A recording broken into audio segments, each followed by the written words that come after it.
अस्सलाम वालेकुम स्टूडेंट्स।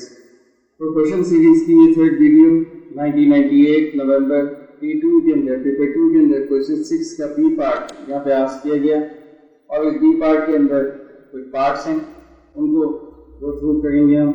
इसमें कहा गया कि it is given that the force F unit between two particles is inversely proportional to the square of the distance x unit. तो दो वैल्यूज जो है हमारे पास वो है, एक F यूनिट और दूसरा है x यूनिट, और ये दोनों कनेक्ट होती हैं इनवर्सली प्रोपोर्शनली, आपस में इनवर्सली प्रोपोर्शनल कनेक्ट होती हैं। तो कहते हैं which one of the graph below could represent the relation between the force and the distance। तो मैंने पहले आपको बताया था वीडियो के अंदर जब मैं थ्योरी पढ़ा रहा था कि डायरेक्ट प्रोपोर्शन के लिए एक स्ट्रेट लाइन होती है, और मैं शायद ये भूल गया ये बताना कि इनवर्सली प्रोपोर्शन की क्या होता है। तो इनवर्सली प्रोपोर्शन की एक कर्व होता है। अब चूंकि पहले मैंने बताई थी एक बात आपको कि डायरेक्ट प्रोपोर्शनल और इनवर्स प्रोपोर्शनल लॉज वाइज भी हम याद कर सकते हैं। तो डायरेक्ट प्रोपोर्शनल जो है वो चार्ल्स लॉ है, और चार्ल्स लॉ का जो ग्राफ बनता है वो यहाँ पे इंप्लीमेंट किया जा सकता है, स्ट्रेट लाइन होती है। और यहाँ पे इनवर्सली प्रोपोर्शनल जो है वो बेसिकली आपके पास बॉयल्स लॉ है, और बॉयल्स लॉ का जो ग्राफ है वो आपके पास एक पैराबोलिक कर्व होता है, और वो कर्व जो है मुझे यहाँ पे फिगर 4 में दिख रहा है। तो फिगर 4 में जो कर्व है इसको आप मेमोराइज कर लीजिए, ये इनवर्सली प्रोपोर्शनल है, या आप बॉयल्स लॉ को ओपन कर लीजिए, अपने फिजिक्स की बुक में मौजूद होगा आपके पास, तो वहाँ पे ये ग्राफ मौजूद है। तो 4 पार्ट जो है वो आपको बेस्ट है। क्यों? इसलिए कि कर्व जो है वो बेसिकली ये बताता है कि अगर फोर्स इंक्रीज हो रही है तो डिस्टेंस डिक्रीज हो रहा है, और अगर डिस्टेंस इंक्रीज हो रहा है तो फोर्स डिक्रीज हो रही है। तो कर्व जो है वो बेसिकली परफेक्ट है इनवर्सली प्रोपोर्शनल के लिए।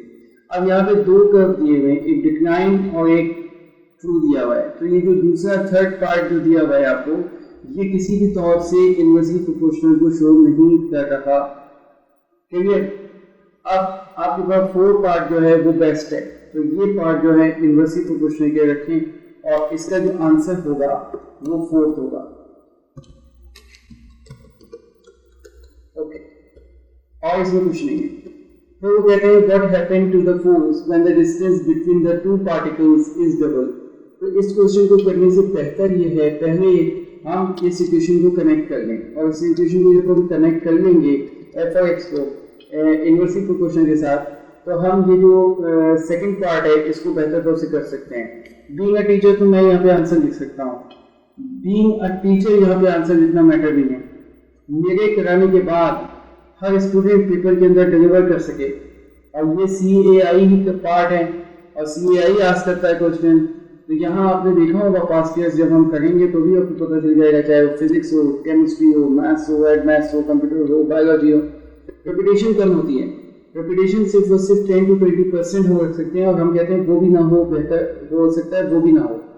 तो 10 to 20% रेपिटेशन है क्वेश्चंस की, लेकिन उन रेपिटेशन में भी वर्डिंग चेंज है, उन रेपिटेशन में भी सिनेरियो थोड़ा सा चेंज कर देते हैं। बाकी 80% अनसीन पेपर होता है, डिफरेंट होता है, तो वहाँ पे रेक्टिफिकेशन तो नहीं चलेगा इसमें। तो यहाँ लॉजिक चलेगी, समझना चलेगा, लर्निंग चलेगी, कॉन्सेप्ट चलेगा। तो ये कॉन्सेप्शनल आपको पढ़ाया जा रहा है बिल्कुल, और यहाँ पे 2 का आंसर दे देना कोई बात नहीं है, क्योंकि बीइंग अ टीचर मेरे लिए प्रॉब्लम नहीं है, मैं आराम से लिख दूंगा, क्योंकि थ्योरी रेज नहीं है, थ्योरी मेरे पास मौजूद है। अब यहाँ पे अगर मैं थ्योरी की आपको बात करता हूँ तो फिजिक्स की एक थ्योरी यहाँ पे इम्प्लीमेंट हो जाती है, लॉ ऑफ ग्रेविटेशन। तो न्यूटन से जो लॉ ऑफ ग्रेविटेशन दिया था वो यहाँ पे कंप्लीटली इम्प्लीमेंट होता है। अब इस थ्योरी के अकॉर्डिंग जो है अगर डिस्टेंसेस फार कर दिया जाए तो फोर्स जो है रिड्यूस हो जाती है, अगर फोर्स जो है इंक्रीज होगी तो डिस्टेंस जो है नियर बाय होंगे। अब स्क्वायर है, अपॉन है, तो और डिस्टेंसेस रिड्यूस हो जाते हैं, क्योंकि 1/2 को अगर आप देखें तो वो 0.5 हो जाता है, तो 1/3 करें तो 0.5 से कम हो जाता है, और अगर 3 का स्क्वायर करते हैं, 2 का स्क्वायर करते हैं तो वो और रिड्यूस हो जाएगा। अगर 2 का स्क्वायर करते हैं, जैसे यहाँ पे डबल कर रहे हैं, तो 2 का स्क्वायर अगर करते हैं तो वो 4 हो जाता है, वो 0.25 हो जाता है, यानी 25%। तो ये आंसर देना कोई इशू नहीं है हमारे लिए, हम ये चाह रहे हैं कि आपको कॉन्सेप्शनल पढ़ाएं। तो कभी कभार कोई पार्ट आपको ब्रेक करना होता है, छोड़ना होता है, और उसके बाद वाला पार्ट सॉल्व करना होता है, उसके बाद उस पार्ट पे आना होता है, तो वो ज़्यादा अच्छी तरह क्लियर हो जाता है। तो स्टूडेंट यहाँ पे इक्वेशन कनेक्ट करते हैं f एंड x को, और f और x की जो कनेक्शन है उसके लिए हमें लॉजिक ऊपर दी गई। वो ये कहते हैं कि f जो है वो इनवर्सली प्रोपोर्शनल है square of the distance x। तो हम इसको लिखने जा रहे हैं।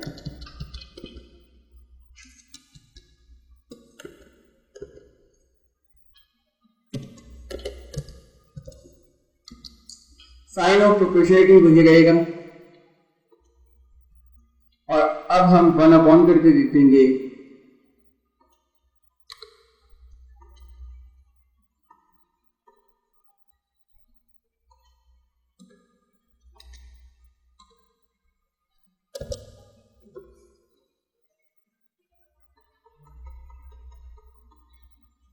ठीक है। तो देखिए यहां तक तो हो गया। अब हमें k चाहिए यहाँ पे, क्योंकि हमने पहले डिस्कस किया हुआ है कि ये इसमें इस ऑर्डर में नहीं दिया जाएगा, तो बार बार बातों को करने की नीड नहीं है। आप समझदार हैं, समझते हैं इन चीज़ों को, और तभी तो आप क्लास 9, 10 जो भी ओवरऑल्स की क्लास में फाइनल में है, तो आप यहाँ तक पहुँचे। तो अब देखिए f is equal to k 1/x² हो गया। तो यहाँ पे क्या है कि 1/x², वो क्या है, x जो है सेकंड पार्ट में ये हमने कनेक्ट कर दी इक्वेशन। अभी हम आगे करेंगे इसको सॉल्व, लेकिन अभी रोकेंगे और रोकने के बाद हम सेकंड पार्ट में हमारे पास जाएंगे और यहाँ पे आएंगे।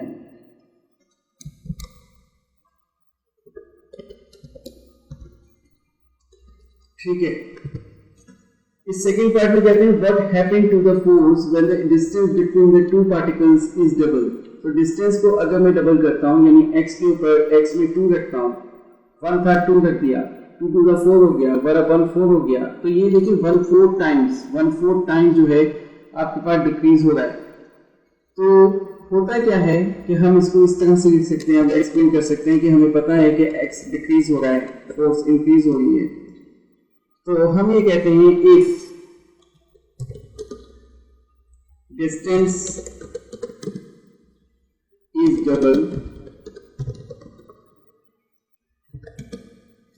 अब जब डिस्टेंस डबल हुआ और है क्या, फोर्स और डिस्टेंस का रिलेशन, तो फोर्स जो है वो बेसिकली या अट्रैक्टिव होगी या रिपल्सिव होगी। तो हम दोनों चीजें लिखेंगे। If distance is double, the attraction और रिपल्शन becomes weaker।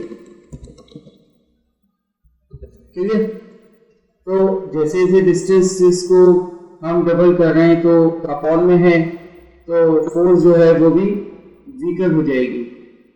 तो अगर डिस्टेंस को हम डबल करें, अब क्या है नेक्स्ट पार्ट में हम ये लिखेंगे, इसमें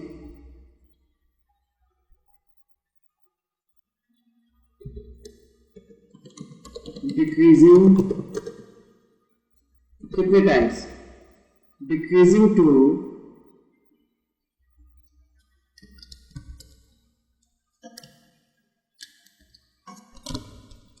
how many times, 1/4।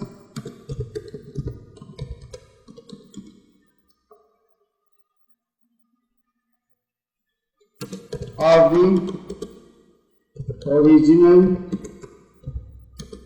value। That's it।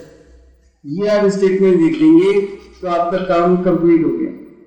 अब क्वेश्चन ये आता है कि मेरे पास कि क्या हम 1/4 लिखने काफी नहीं है? नहीं, काफी नहीं है। आप प्रॉपर ऑर्डर देंगे, प्रॉपर ऑर्डर में आंसर देंगे तो ही एक्सेप्टेबल होगा, अदरवाइज नहीं।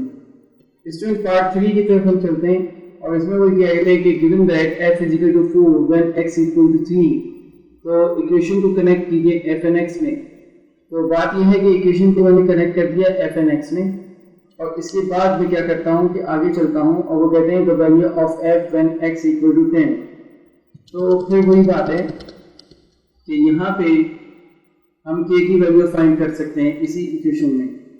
तो हम क्या करते हैं, इसको इक्वेशन नंबर 1 दे देते हैं और यहाँ पे हम कॉपी करेंगे इसको।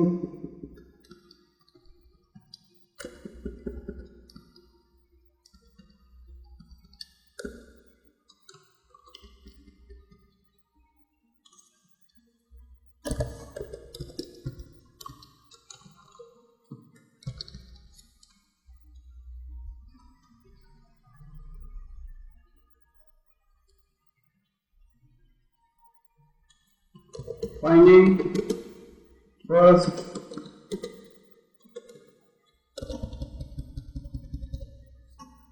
finding value of k when x equal to 3 f4, x equal to 3 and f equal to 4,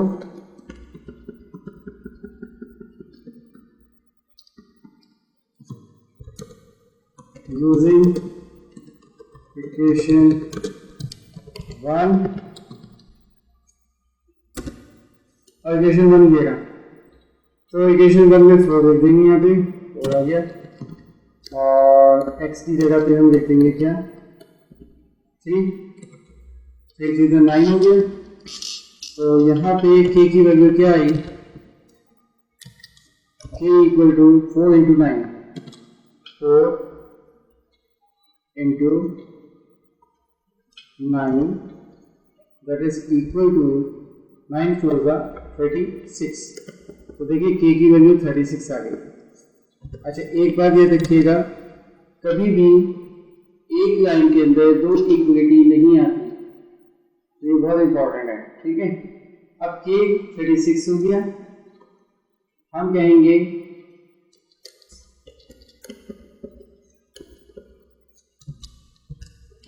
the value of f when x equal to 10 and k equal to 36 will be, ठीक है। तो फिर हम इस equation में use करेंगे,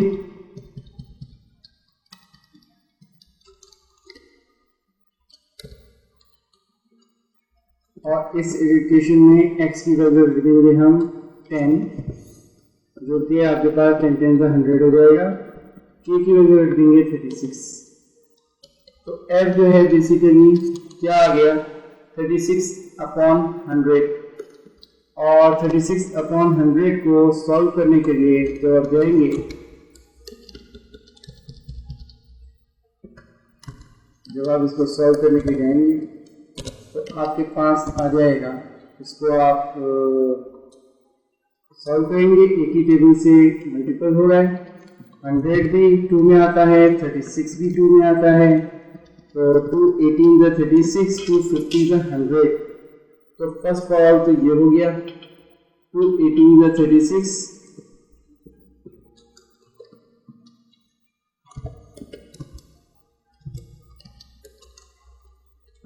ठीक है, 218 का 36, 250 का 100, और हम इसको और फर्दर ब्रेक कर सकते हैं 2 ही के लिए देंगे, और 2 9 में 18 होता है, 225 का